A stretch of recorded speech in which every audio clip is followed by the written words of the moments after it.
And of course, I welcome today all of you, of course, our leadership, our Chancellor. And we have a special speaker today, Professor Peter Bearhouse, who is the Valerie Potter Professor of Nursing, will be sharing his thoughts about intersection of demographic and economic trends, the recession, health reform, and the nursing and physician workforces. Peter?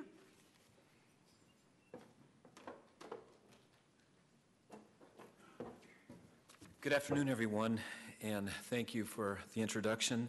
Cynthia and Chancellor, thank you for having me here today. A lot of words up here. I tried to get a few more on, but the Chancellor's office interceded and said that was enough. But actually, I am going to try to connect all of them together in about 9 or 10 minutes, and that'll be a task. But I want to begin by, whenever I think about the workforce as nursing and physicians, I'm always trying to remind myself that what am I dealing with? And decades of research have established in the minds of the American public that the public strongly supports these two professions. They're happy and satisfied with their care. They would highly recommend these careers to their sons and their daughters.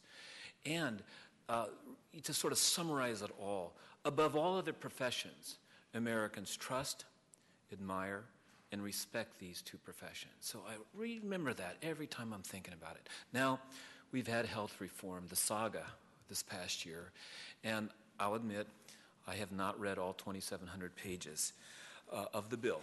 But I have been paying attention, and in the way I've been thinking about this with respect to the health workforces is what might health reform do, in a sense, to these professions? Will it make them stronger or weaken them? And second is the opposite. How will the dynamics within nursing and medicine play out, and will it help achieve the goals of health reform or perhaps frustrate them? I'll be talking more about that second question, but I won't answer it. I'll just be talking about some of the dynamics. Now, we'll start with registered nurses, and when I think about nurses and physicians this afternoon here, I'm putting this all in a big aggregate pile, so I'm not going to be talking about specialist physicians versus primary care or nurses in the opposite of, say, advanced practice nurses, at an aggregate level. And so for nurses, the take-home point is think large numbers of aging baby boomers who will be retiring out in large numbers this coming decade.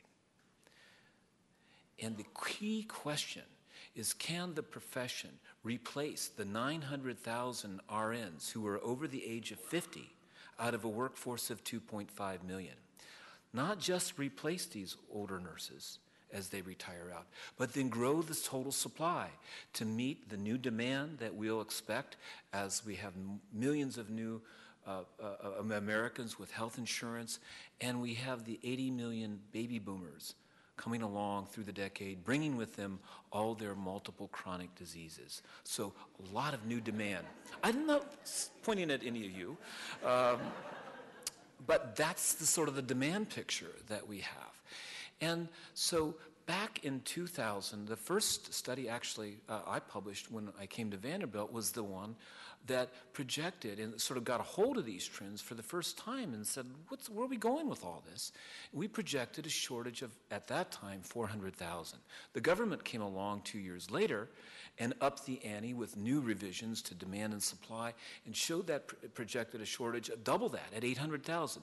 That is unbelievable, unprecedented. You don't need to get half that far and you shut the healthcare system down. 8 times larger than any shortage ever predicted. Now, things have developed over this past decade, and I'm happy to report that about 7 months ago, we published another study which updated our model, and we actually pushed the projections out 5 years, and we see that now that shortage has declined to around 265,000. Still much too large, but we've pushed it out of some time, and we've bought ourselves a little bit more time. So why the improvement? Well, these original studies attracted quite a bit of attention, mostly, though, from the private sector, corporations and foundations realizing something needed to be done. A whole series of initiatives unfolded over this past decade, and here's the one that is so exciting to me. This actually slide explains why I have white hair. I have been worried about, will we ever get more younger RNs? Now, these are young RNs. These are 23 to 25-year-olds. These are, babies. And we've been watching for these year after year, this declining number. And if that didn't reverse, how would we ever replace that aging stock of nurses? And lo and behold, we start to see this improvement over just the last 3 years or so. And so these initiatives were beginning to get people excited about nursing. And so I'm beginning to sleep a lot better. And then the Great Recession. And here, there's so much we could say, but let me try to distill it into 2 major points. This was the recession back in 2001, and because 70% of nurses are married, that what happens when their spouses lose their jobs or are worried about losing their jobs, this puts a lot of economic pressure on the nurse to be working and support the household. And back in that recession of 2001, when unemployment peaked at 6.8%, we had a major record increase of RNs back into the market, taking care of sort of the household, if you will. And now in 2007 and 8, this is a number that destroys that old record and is just unprecedented. And we've done analyses going through all these prior recessions, and we were completely caught off guard. We have nurses coming from Uranus, Mars, Saturn. The ones from Pluto are not here yet, but they're on their way.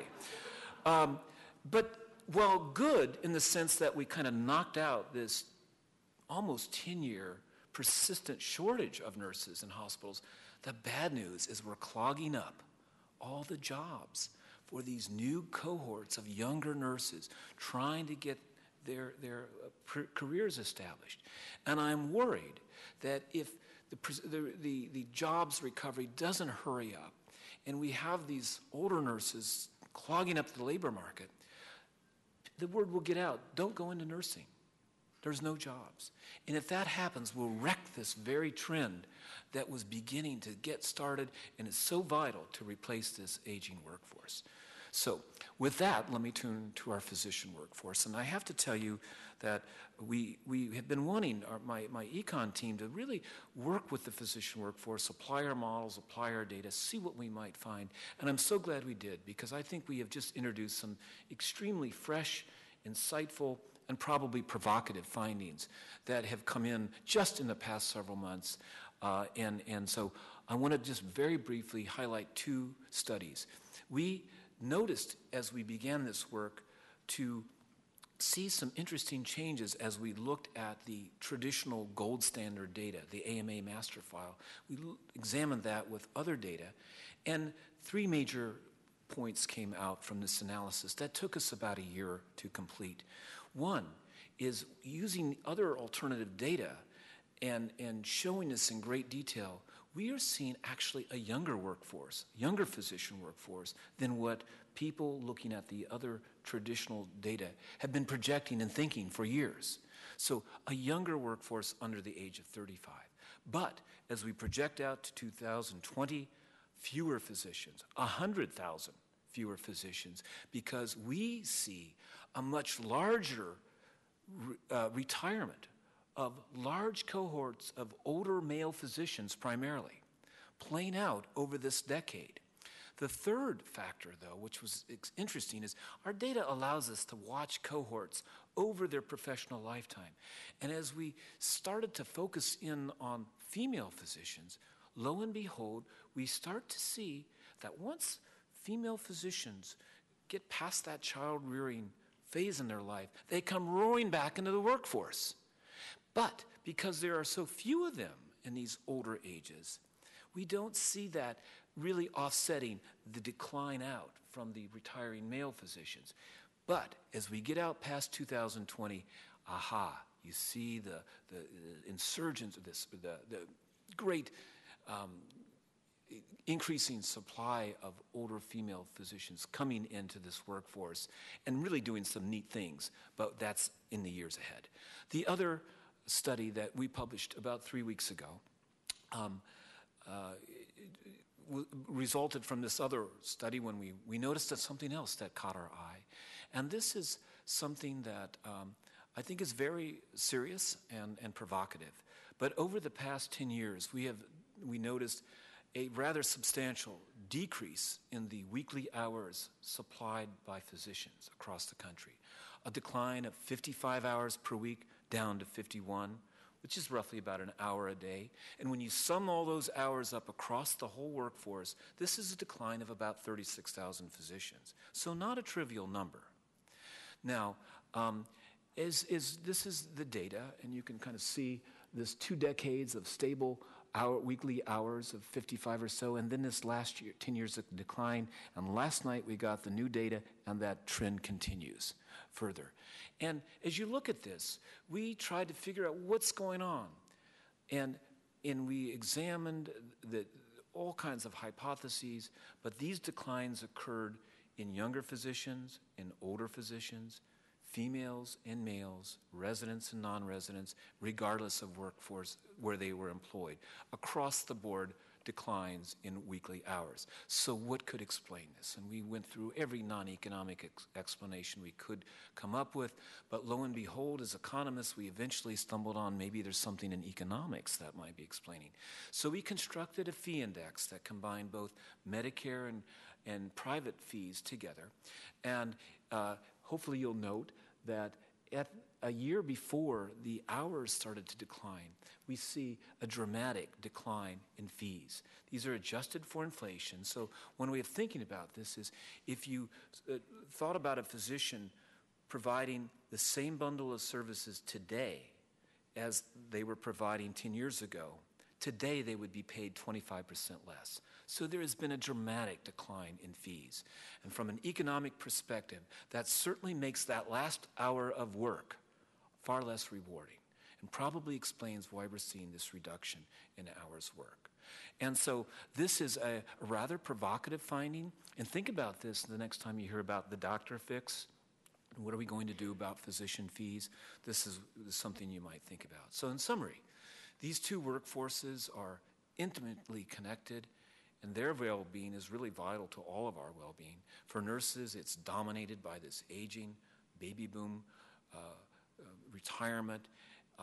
We need to sustain and grow and build on this new trend of young people going into nursing and somehow overcome the threats of the recession on that.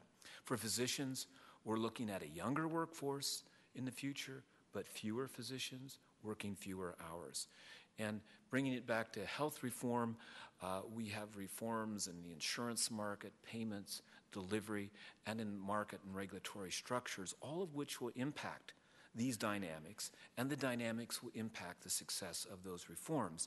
The good news is health reform does include a recommendation for a new workforce commission that ideally brings the workforces together, not in isolated silos, but really tries to pull all of this together into an integrated way of looking and examining and modeling the future of our workforce. With that, I'll say thank you very much and appreciate your opportunity.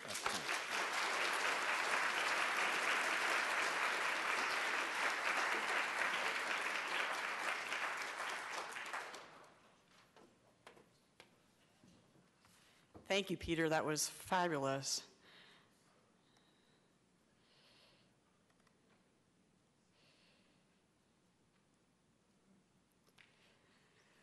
Okay, so again, welcome, I think, to the Spring Faculty Assembly. Can I have my slides, please? There we go. I want to start actually with some words of gratitude. This year, I have been partnered with a great Senate Executive Committee, Ginny Shepard, Jonathan Retzlaff, Jack Roberts, Brian Chrisman, and Bobby Bodenheimer. I've also been delightfully teamed up with a great crew of committee chairs, Tony Weil, Lillian Nanny, Frank Block, Ellen Armour, and Bridget Rogers. I also want to say special thanks to our 14 senators completing a term of service. And indeed, at this point, actually, I would like to have these 14, if you're here, stand. There got to be a few of you here.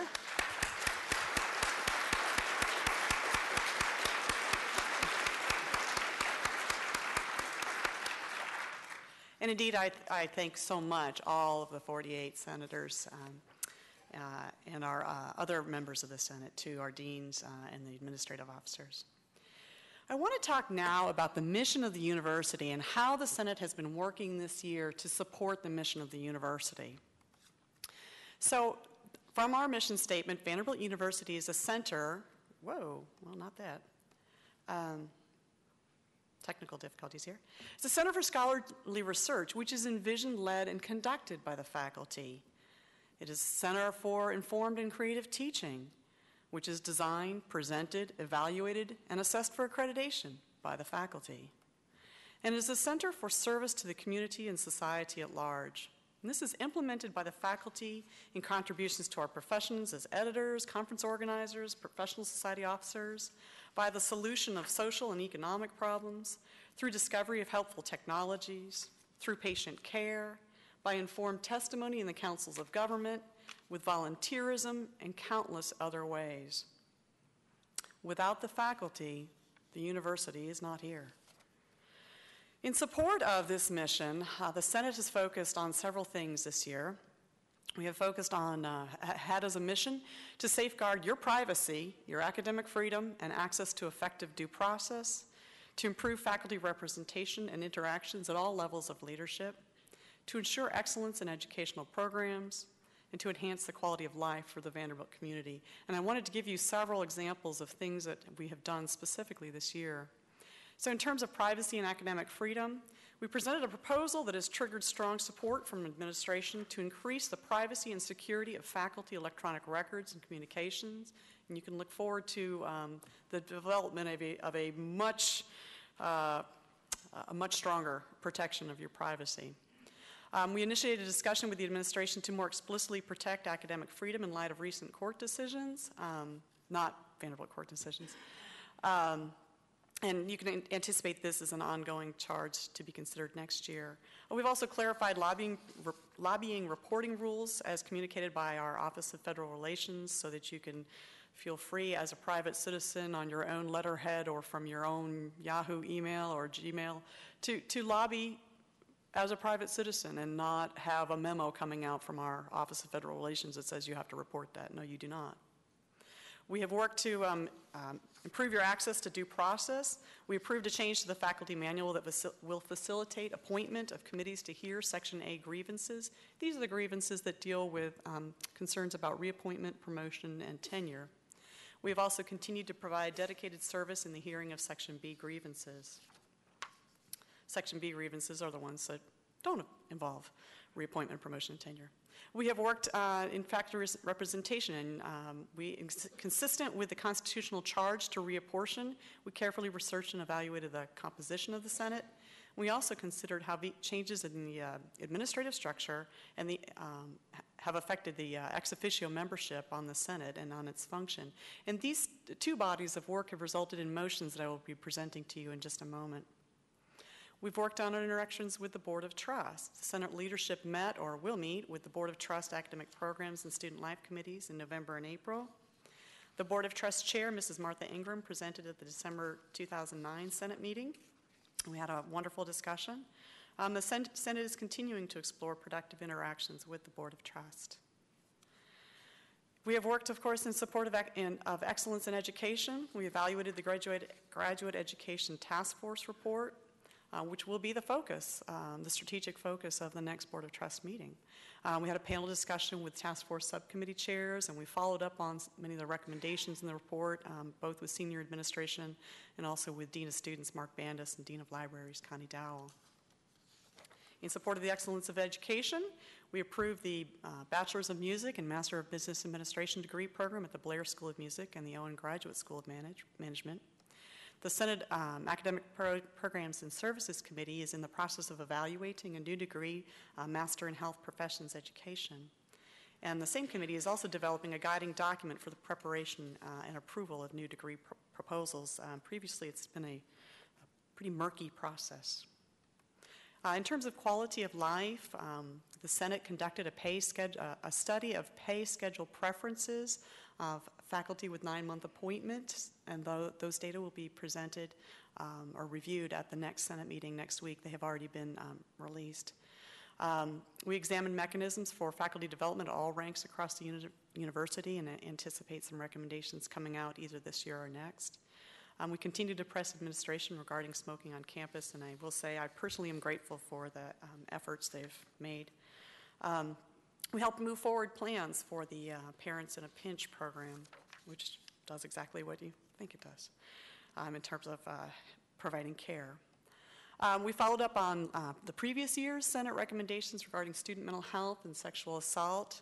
There is now a Students in Distress website, and there is also now the Provost has established a standing committee on sexual assault. We also obtained assurance that every effort will be made to coordinate spring break between University Central and the School of Medicine. I'd like to turn our attention now to constitutional amendments, and here you actually have some work to do. First of all, the Article 3 of our Constitution, covering amendments. Amendments to this Constitution may be proposed by the Faculty Senate or by any one of the faculties of the several schools or colleges. Except as otherwise provided in this Constitution, amendments shall become effective when approved by 2/3 of those present and voting at a meeting of the Faculty Assembly. At least 1 month before such meeting, the members of the Faculty Assembly shall be notified in writing of the proposed amendments. And indeed, a month ago, you were emailed two amendments. The first one I'd like to present today is the motion on Senate ex officio membership. The current reading of this section of the Constitution specifies explicit titles, including some that are no longer necessarily appropriate. And so the Senate Affairs Committee examined this and also discussed this with the Provost and Vice Chancellor for Health Affairs and came up with a more flexible wording that still meets the needs of the faculty representation and interaction with administration of the Senate. So this is the existing wording, and as it becomes kind of long, I really couldn't put both up at the same time. This is the new proposed wording, and I've underlined some of the most significant changes, but basically this new proposal would allow for some flexibility in that at the beginning of the academic year, the Executive Committee of the Faculty Senate will consult with the Provost and Vice Chancellor for Health Affairs to invite no more than 4 individuals from each administrative staff as non-voting ex officio members for that year. Such administrators should be those whose responsibilities relate most directly to faculty matters. And in consideration of the unique position where our Dean of Medicine, the Dean of the School of Medicine and the Vice Chancellor for Health Affairs are the same person, we came to this. This was actually the Senate's decision that if a person holds both non-voting and voting positions, the voting role takes precedence. I would note, by the way, if you are concerned that the Chancellor is not being asked for who he wants, all his Vice Chancellors are de facto ex officio members. So this is now, oops, sorry. Whoa, sorry. Here we go. So this motion is now on the floor. Is there any discussion? All in favor, please say aye. Aye. Opposed? The motion carries. The next motion is about Senate size and apportionment. Article 2, Section 1, Part D of our Constitution says that the Senate shall at least once every 5 years review the numbers of elected representatives from the several faculties, taking into account the relative sizes of the faculties and of the student bodies of the several schools. So by way of background then, before I get to the actual motion, which was emailed to you a month ago, I wanted to look at the size of the faculty. These data are taken from Verge, the Vanderbilt Institutional Research Group, their website. And you can see, of course, that we've had a dramatic increase in the number of faculty just over the last few years. From 2003, a 39% increase. And this is full-time faculty who are eligible to vote here in the Faculty Assembly, who are eligible to be elected to the Senate, who are eligible to vote in elections for the Senate. So it's all full-time faculty who hold the rank of instructor or above. Now, this has been a pretty big increase. If we look back at the faculty register, and please forgive, there's a very nonlinear time scale here. But going back all the way to 1968 and then up to 2009, you see we've had a tremendous change in total full-time faculty. However, the number of elected senators has remained essentially the same over this entire time. So a consequence of that is that proportional representation has declined. This fact, combined with a desire to have sufficient senators to address new charges, potentially staff new committees that are being considered, motivated the Senate Affairs Committee to propose that the size of the Senate be increased to 60 members. As a motion, the increase passed at the March 4th meeting of the Faculty Senate. Now, when considering reapportionment, we also need to look at the size of the student body. And looking also at the same Verge data, we've seen an increase in the size of the student body, not as dramatic an increase as we've had with the faculty. So, taking into account the relative sizes of the faculties and of the student bodies of the several schools as dictated by the Constitution, weighted evenly as shown here and as in accord with precedent used in the last reapportionment in 2005, and considering that no school may have less than 2 senators, nor more than 1/3 of the total senators, now to be a total of 60, we arrive at this apportionment of senators. This apportionment was approved unanimously by the Senate at the March 4th meeting. Now, when the combined motion that was emailed to you about faculty Senate size and reapportionment was distributed, some concerns were raised, we've already responded to those concerns, but in case any of you share those concerns, I wanted to highlight those here and describe the response. So one concern was based upon the idea that the mission of the university was education. So thus, under this assumption, reapportionment should be based on the number of students only. However, as I noted earlier, education is one of 3 parts of the university's mission, and our Constitution is quite clear that the relative sizes of the faculties and the student bodies must be considered. And we followed established precedent in equally weighting faculty and students. A number of other concerns were related to the growth in the number of senators apportioned to the School of Medicine. This perception was aggravated by an unfortunate typographical error in our first version of the message about the motion to you, and I apologize for that. The truth is that the School of Medicine will go from having 15 of 48 senators, or 31% of the total, based on the last apportionment, to now having 20 of 60 senators, or 33% of the total, so from 31% to 33%. This is in the face of dramatic growth in the number of faculty in the School of Medicine. I would add that if one were to consider including the over 1,300 postdoctoral fellows, residents, and fellows being educated in the medical center, then the small increase from 31% to 33% in number of senators for the School of Medicine would be justified. There was also a question about whether or not the modest fraction of School of Medicine faculty who are full-time clinicians should be considered. They are eligible members of the faculty assembly. That they focus solely on service no more excludes them from consideration than those who might focus solely on research or solely on teaching.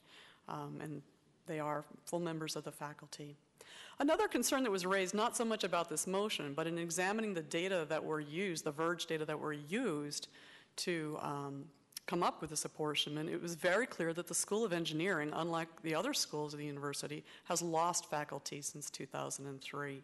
And this is in the face of dramatic increases in productivity, extramural funding, and improved reputation in the School of Engineering. And so this has raised a number of raise the visibility of these concerns. As the provost will note, the School of Engineering is very space limited, and both the provost and vice chancellor for health affairs have affirmed that indeed the life science and engineering building is the #1 building commitment and plan for the university. So back to the motion at hand, you see this apportionment, and so here we see that the Article 2, Section 1, Part A of the Constitution is to be amended also to strike these numbers, which are the distribution of the 48 senators based on the 2005 apportionment, put in these numbers, and then also to just clarify that our ex officio, that our non-voting ex officio members are indeed members of the Senate, but they are non-voting. The deans are ex officio by virtue of their office, but they do have a vote. Anyway, so here is the motion before you. Is there any more discussion? All in favor, please say aye. Opposed? Thank you. I hear the objection is heard. The motion is passed. And now I want to thank you, and I now have the pleasure of introducing our well-known Chancellor, who will be presenting awards and giving his remarks. Thank you.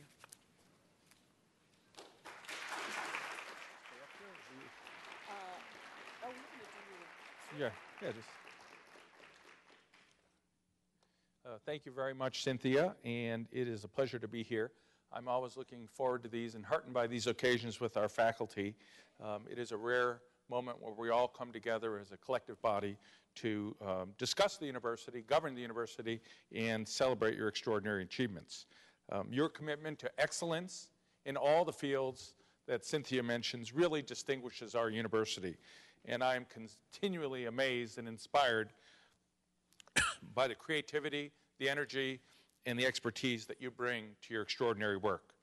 Recognizing your outstanding achievement with faculty awards affirms the strong value that we place on the calling of scholarship and teaching, and I think it affirms our belief in a scholarly community. I'm honored to preside over the presentation of these awards, and Cynthia, you will assist me with this great honor. The first award we will present is the Madison Surratt Prize for Excellence in Undergraduate Teaching. The recipient of this award receives a cash prize of $2,500 and an engraved pewter cup. Organization of classroom presentation, concern for student learning, and clarity and fairness in the criteria used for awarding grades are all considerations in ranking faculty for this prestigious prize. Determined in part by student ratings, the great honor of making this final selection belongs to me. This year, I am extremely proud to present the Madison Surratt Prize to Terry Page, Professor of Biological Sciences. Terry, please join me on the stage.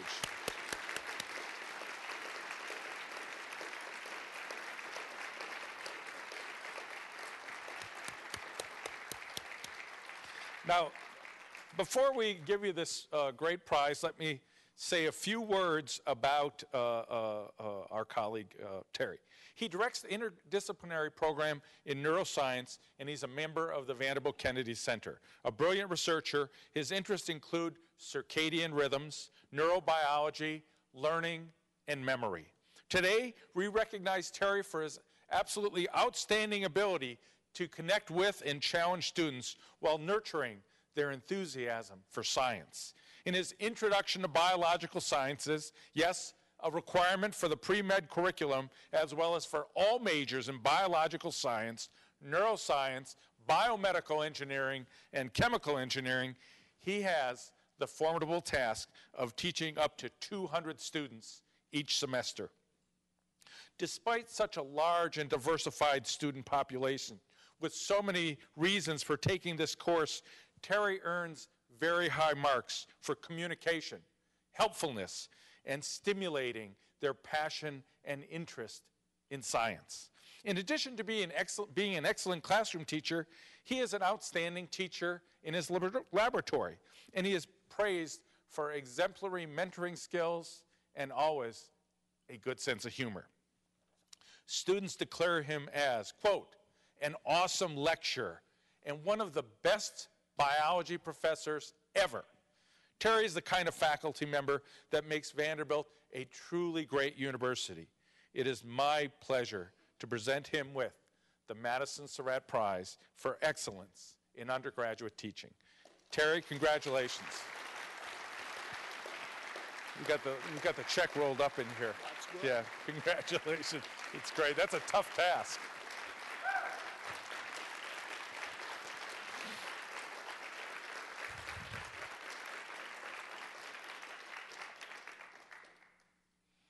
We turn now to the Ellen Gregg Ingalls Award for Excellence in Classroom Teacher. Endowed by the Ingalls Foundation, it recognizes exemplary teaching, and the recipient is honored with a cash prize of $2,500 and an engraved pewter cup. Students rank nominees for this prize on the basis of clarity and the fairness of criteria for awarding grades, their organization, their engagement in the classroom, and their availability and their willingness to meet outside of the classroom. After reviewing the students' ranking of faculty nominees this year, I am extraordinarily pleased to present the Ellen Gregg Ingalls Award to Claire King, Professor of Communication Studies.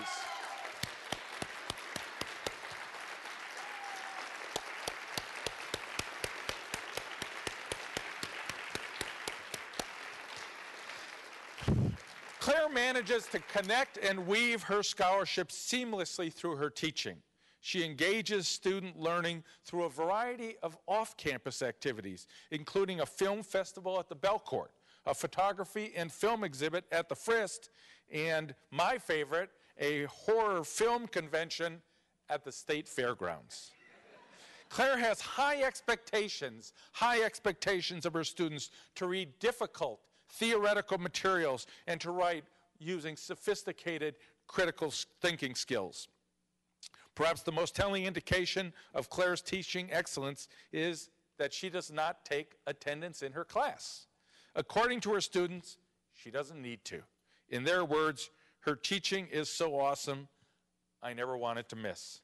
It is because of professors like Claire King that students choose to come to Vanderbilt, and I take great pride in presenting her with the Ellen Gregg Ingalls Award for Excellence in Classroom Teaching. Congratulations, Claire. Here you go. Here you go. You turn this way so you get a better picture. All right. And you're going to get a raise too this year, don't worry. We turn to the next award, which was established in 1963 to honor the retiring Chancellor, Harvey Branscombe. The recipient of the Branscombe Award receives a cash award of $2,500 in an engraved silver tray, and official designation as the Harvey Branscombe Distinguished Professor for one academic year. Given in recognition of that unique combination of talent and achievement known as creative scholarship, which includes accomplishment in the creative arts as well as artistic performance, stimulating and inspiring teaching, which results in learning of a higher order and service to students, colleagues, the university at large, and society at large. This year's Harvey Branscombe Distinguished Professor Award goes to William Schaffner, Professor and Chair of Preventative Medicine and Professor of Medicine. Please come up here and accept this award, Bill.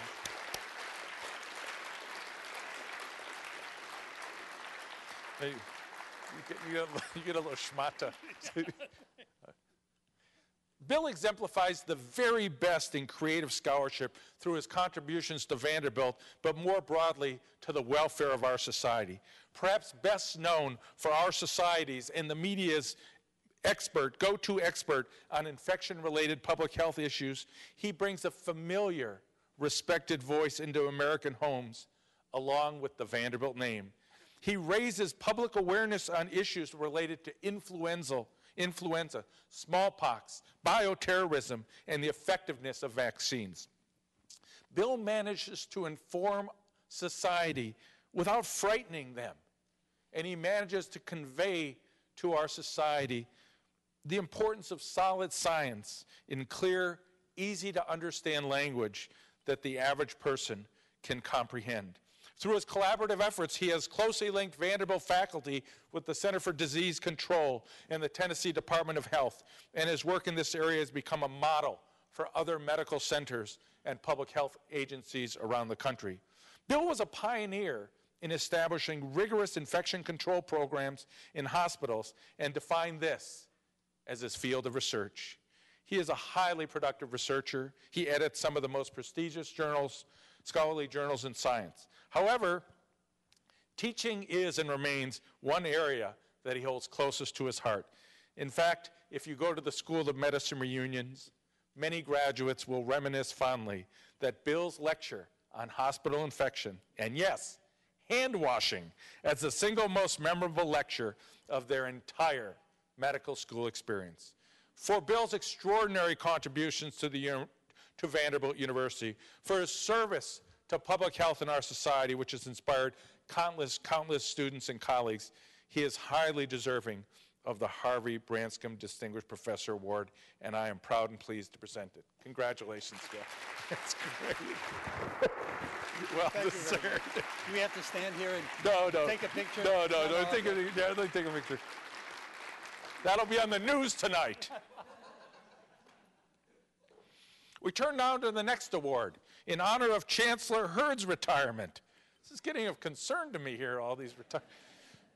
In 1982, created the Alexander Hurd Distinguished Service Professor Award. It was created to recognize a faculty member for demonstrating an understanding of the problems confronting contemporary society. Symbolic of Chancellor Hurd's deeply caring spirit of societal concern, this award encourages, it recognizes and honors faculty members' contributions to analysis and contributions to contemporary social problems. The recipient carries the title, Alexander Hurd, Distinguished Service Professor for 1 year, and receives a cash award of $2,500 and an engraved silver tray. It is with great admiration that I present this year's Hurd Award to Nancy King, Lee and Charles Spear Professor of Law. Nancy, please join me on the stage.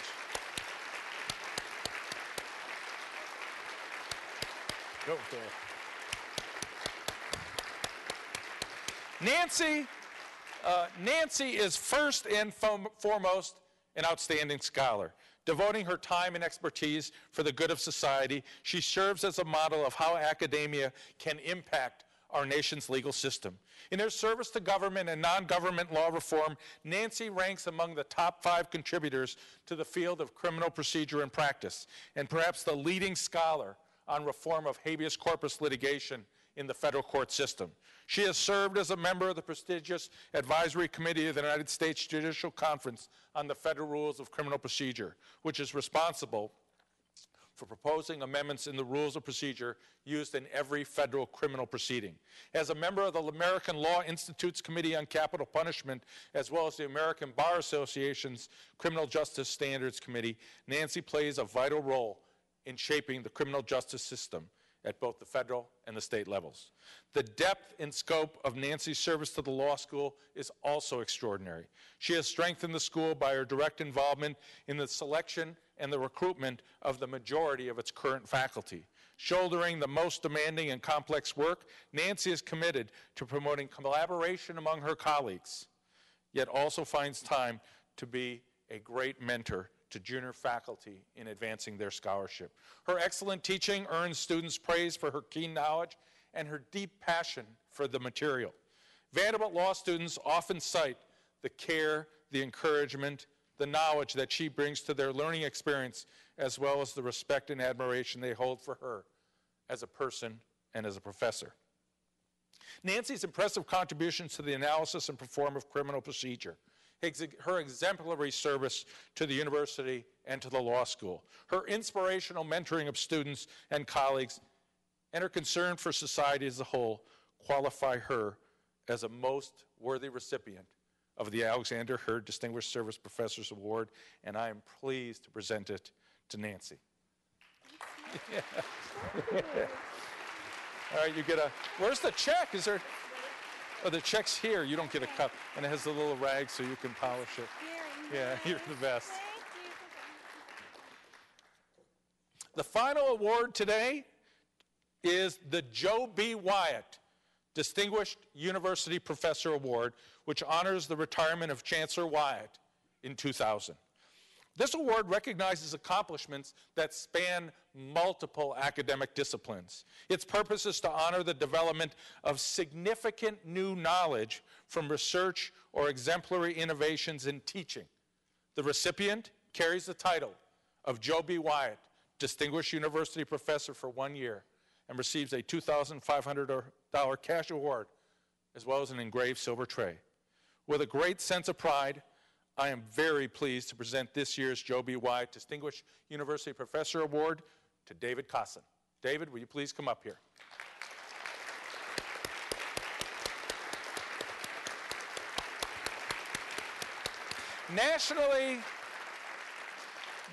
Nationally and globally, David has taken on a critical role of leadership in one of the greatest challenges facing us in the 21st century, environmental protection from hazardous waste. For more than 2 decades, he has advised the Department of Energy, the Department of Defense, and the Environmental Protection Agency. And to the great benefit of Vanderbilt students, he has provided campus leadership in advancing education and research on environmental protection. David is a co-principal investigator for the Consortium for Risk Evaluation with Stakeholder Participation, a DOE-funded national university consortium which, through independent strategic analysis, applied research and education, carries out a mission to support safe, effective, risk-informed management of nuclear waste.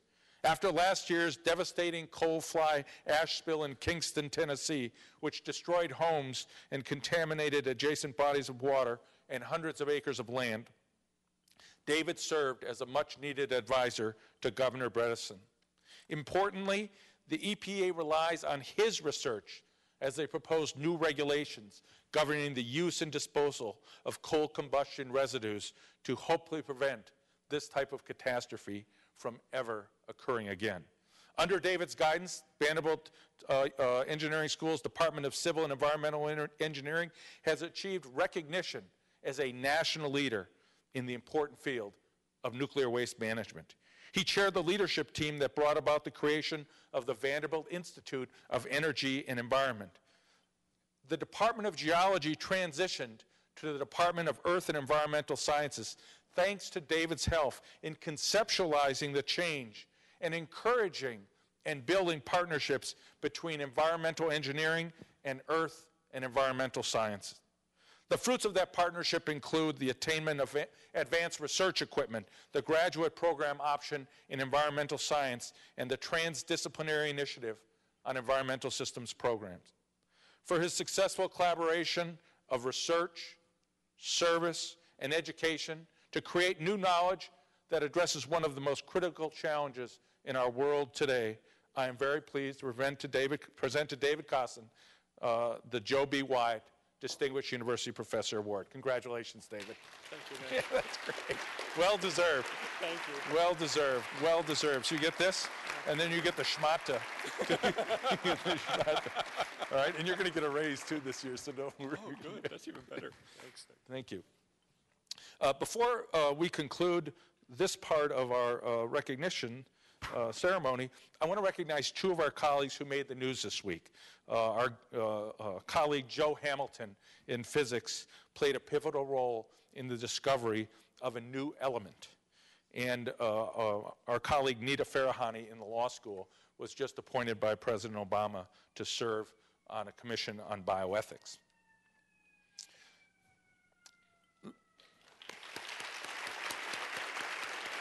Let's recognize all the award winners.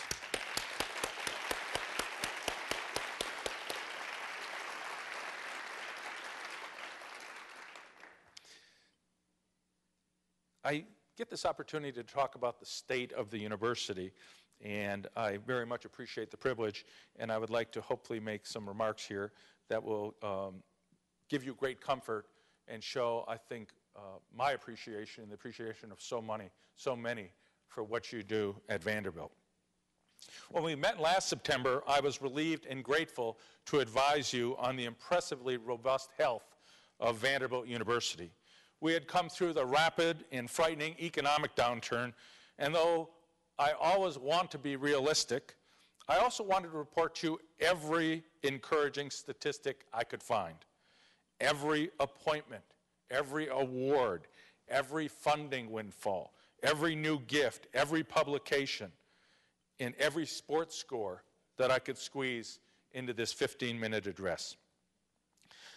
I knew then that Vanderbilt had suffered far less than many of our peer institutions. We were also faring much better than some of the elite, wealthier schools we look to for guidance and partnership in our work. I wanted you to hear our encouraging statistics in the fall because I knew our success was not simply the result of careful past fiscal management and quick-thinking current financial management. It was also primarily the result of significant sacrifices undertaken by faculty and staff and the product of your reputation, your record of excellence, a record that inspired confidence and strength in our community and in our nation. Despite the discouraging times, you had continued to draw to Vanderbilt the best students and the very best new colleagues.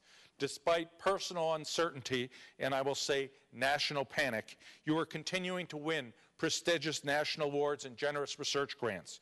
You had embraced belt-tightening measures that spared others their jobs, avoiding large layouts and the early buyouts that began and continue to this day at our peer schools. You had pursued your research on a leaner budget, but still made great progress on ambitious discoveries. You had seen building plans for much-needed new spaces delayed and had agreed to, yes, wait for a bigger purse. You taught new students, you served new patients, you helped shape and determine national conversations on healthcare, immigration, financial reform, education, and human rights. I hope that last fall all of you felt how grateful I was and how you know today how grateful I remain for the ways in which you all serve Vanderbilt. Knowing that I could count on all of you to continue to excel at your work was an enormous comfort and inspiration as we headed into this new academic year that is about to close. I indicated to you last fall that I had learned some important lessons on the job as chancellor. I want to return to two of those lessons to advise you on, yes, our progress on various fronts through this academic year. First, let's consider the lesson that in each decision we make, we must always ask whether we are serving Vanderbilt University as a whole. And we must remember that we are one university, intellectually as well as financially. We depend on each other for new ideas, for our successes in fulfilling our mission, and must strive to put no part of the university in financial jeopardy. Our one university philosophy has allowed us to thrive and succeed in a challenging, in a horrible economic environment. Collectively, we are paying off our debts. And for the first time in more than a decade, we are actually reducing what I call our family mortgage. Our academic achievements and research breakthroughs across the entire university have inspired the best young people to seek admission to Vanderbilt. Consider the admissions for our undergraduate experience. This year we received almost 22,000 applications for 1,550 spots in our freshman class. This number has increased by about 50% over the last 2 years. The impressive statistics of these youngsters, yes, these 17 and 18-year-olds, as well as the low admit rate of 16%, provide strength to the university, bright youngsters for all of us to teach, and substantial foundation for our strong AA bond rating. Our research funding is running at record levels, with $460 million received to date, substantial amounts of that, about $90 million, being stimulus funding. Of this total, more than $105 million, over 1/4, has come from collaboration grants, where the principal investigator is from the medical center and the other one is from the remainder of the university. Our trans-institutional programs in chemical biology and imaging science received large grants, which in turn had been supported by core facilities in mass spectrometry and zebrafish, also trans-institutional investments. Our NIH funding in University Central is up 48%, the result of what I think is an eager embrace and a true partnership across the campus. We also should be very pleased to continue to see large growth in our graduate applications and the competitiveness of our programs across the entire campus. Clearly, our one university philosophy has enabled us to pull together, to enrich each other, and to be successful even in these worst of times. The second lesson that I learned was with being humble and prudent as we moved forward. Last fall, I encouraged all of you to take heart from the good numbers I reported then, but to anticipate a careful, cautious, and uncertain recovery. We would take it one step at a time, but we would hope to see evidence of improvement in renewed funding for new initiatives. We'd also want to continue to hire our faculty. We also are committed to strong retention efforts and, of course, renewed financing for trans-institutional initiatives and important capital projects. This April, our economy is still quite precarious. We must remain aware that uncertain risks lie ahead. But we also must celebrate already this year, because of our prudence, because of our careful planning, we're able to see important new investments made, and just as important, old ones sustained. Our academic health system is performing strongly in a brutally challenging environment of state funding cutbacks, high unemployment, and a stronger than ever demand for the care and discovery that, yes, we, only an academic medical center, can provide to rich and poor alike. Our endowment performance remains strong while managing to avoid large risks or big bets. Last fiscal year, I told you our minus 16% return was the third best among our peers. We are pleased to be heading into this last quarter of this fiscal year in positive territory, and I'm hoping for double digits. All of these impressive financial results permit us to invest and reinvest in you, our faculty, in our students, and in our staff, and in our mission. I am very proud that we've been able to do so in these tough times. This year, we made significant multi-million-dollar investments in graduate education. These new funds support many compelling needs: more competitive stipends, new positions, more topping up awards, recruiting funds, and special topping up or special funding for top international students who must come, we hope, to our nation to study. I've placed on the April Board of Trust agenda, as Cynthia mentioned, the topic of graduate education, and I am committed to engaging and seeking the support of our university stewards in this critical part of our mission. We have been prudent, we have been cautious, and therefore we will soon be implementing a plan to create a new endowment of $100 million to support graduate education at Vanderbilt. This fund will be created over the next 5 years. None of it, however, will be spent while it accumulates, and we hope that it grows as it sits in the endowment. Fortunately, our financial strength allows us to make these immediate new investments while this fund builds up. We simply must address, as a university, the funding mechanisms for PhD education. We have opportunities to advance significantly in graduate education, and we also have the ability to shoulder new obligations. It is remarkable to me, but these are very tough times, and we are seeing the greatest universities in America, the greatest universities, public and private, making deep, deep cuts in PhD funding, in PhD programs, and in student positions. It is time for Vanderbilt, with our relatively secure resources, to step up and to offer opportunities, to offer assistance to graduate students whose contributions will form the backbone of our nation's future competitiveness, future enlightenment, and our future productivity. Your sacrifices and successes have also allowed us to continue our no-loan financial aid policy for our undergraduates. This initiative, initially supported by an anonymous $20 million gift that has actually grown quite nicely, legitimates our mission and it affirms our values.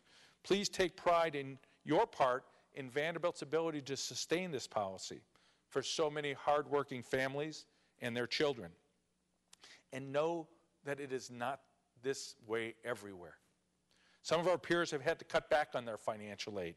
Two of the strongest universities in America have abandoned their no-loan programs because of this financial crisis. We are fortunate to continue this opportunity, Vanderbilt. We have also been able to continue to recruit and retain outstanding faculty. Hiring freezes, severe cutbacks, and even more arduous approval processes for faculty searches are standard at some of our wealthier peers. Of course, we're never hiring enough. We always wish we could add even more colleagues to our exciting community. But we feel fortunate to have been able to hire thus far this year, more than 100 new colleagues who will join us next year. There is no doubt that the economic environment has had an effect on a key source for running the university, and that is our philanthropy. In 2008, our giving was down 3%, but fortunately, we were far ahead of many of our peers. And in 2009, we were actually up by 20%, when there was among our peers an average of a 10% decline. Because of this, because of the success, because of our strong endowment performance, we will be able to award many, many more endowed chairs across the university to support and recognize you and your important work. Let me also add that our philanthropy for our no loan program, our Opportunity Vanderbilt, is ahead of schedule for 2010. Well, keeping in mind the second lesson about being humble, being prudent, I do want you to know, and I get asked all the time, Cynthia mentioned it, I'd like to talk a little about capital projects and the priorities ahead. Like others, we have had to be prudent and cautious and avoid taking on too much debt. Shortly after the economic downturn began, I remember meeting to talk about our new bond rating with Moody's and Standard & Poor's and Fitch. Moody's in the report reaffirmed our AA rating, but they remarked that we were approaching the limits of our debt. I found no reason to disagree with them. Over the past 2 years, however, we have been able to build modestly and complete projects while taking on no more new debt. Renovations to Cohen, to the old gym, fine arts, admissions office were completed. Work will soon begin on an exciting main library renovation and a new student system for registration and advising. We were able to complete the critical care tower, 100 Oaks, and Blair parking garage without interruption. And to use the phrase, further green shoots can be seen in approvals and undertaking of projects in cardiology, pathology, and pediatrics. So what are our priorities ahead? What are the capital projects that deserve our attention and focus and our resources? Here I'd like to focus on 4. First, as an academic medical center and home to the Monroe Carroll Jr. Children's Hospital, we have a special responsibility to provide care to sick children and to conduct basic research in pediatric care and human development.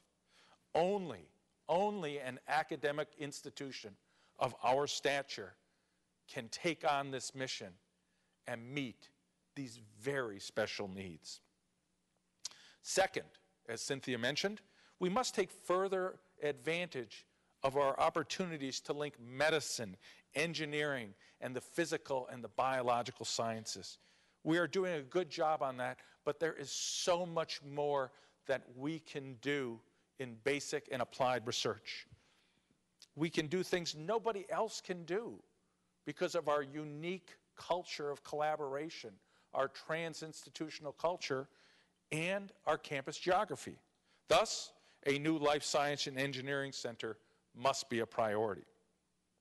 Third, our greatness is found in the remarkable balance we have at this university between strong physical, biological sciences, engineering, and the incredible strength in social sciences and the humanities. Calhoun and Benson Science, and the other buildings, simply can no longer meet the modern needs of our English, history, politics, economics, and other departments. A new building for these fields is essential. Finally, we must continue with our educational commitment to weave together living and learning for our extraordinarily talented undergraduates. A new residential complex building on the success of the Commons for faculty and students must be realized at Kassam Quadrangle. I have told the Vice Chancellor for Health Affairs and Dean and the provost to proceed with planning for all of these projects. I hope that this report on what has occurred on our campus in the past year, but also what is going to occur in the years ahead, gives you as much confidence as I have. I hope you also see that, yes, we are learning our lessons, and we're working cooperatively, and I think moving wisely forward together in fulfilling our mission. I hope you leave here today feeling more empowered to continue in your important work at Vanderbilt and in the partnerships you have with others here and at other great universities to find creative, new, practical solutions to the problems facing our world. I also ask you to inspire new idea and works of art and culture to deepen the beauty of the world for future generations. I close by hoping that all of you are as reassured of Vanderbilt's stable financial health as I, and are persuaded of my and our genuine ambition to operate as a great university, as a strong, unified university, and to be uplifted by what we have already accomplished together in this challenging past year. I thank you very much. I want to tell you what a privilege it is to be your faculty colleague and serve as your chancellor. And I would ask you to join me for a celebration in the Board of Trust room where I can hopefully thank each of you personally for all you've done. Thank you very much.